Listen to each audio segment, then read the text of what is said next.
বন্ধুরা কেমন আছো সবাই? আবারও চলে আসলাম নতুন গল্প শোনানোর জন্য।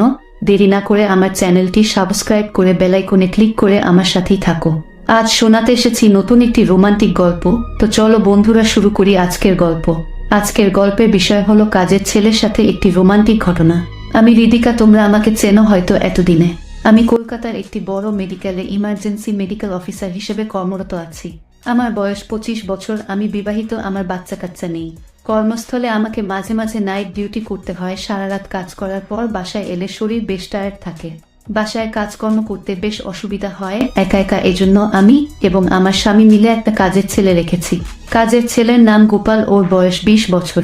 ও আমার ঘরে ছোটখাটো ফার্মাস পালন করে, বাজারে যাওয়া আর অন্যান্য কাজ করে। ও থাকতে আমার কাজে বেশ সুবিধাই হয়। চাকরি করার পর ঘর সামলাতে পারি না ঠিক মতো। একদিন নাইট ডিউটি করার পরে সকাল 7টায় বাসায় ফিরলাম। ফিরে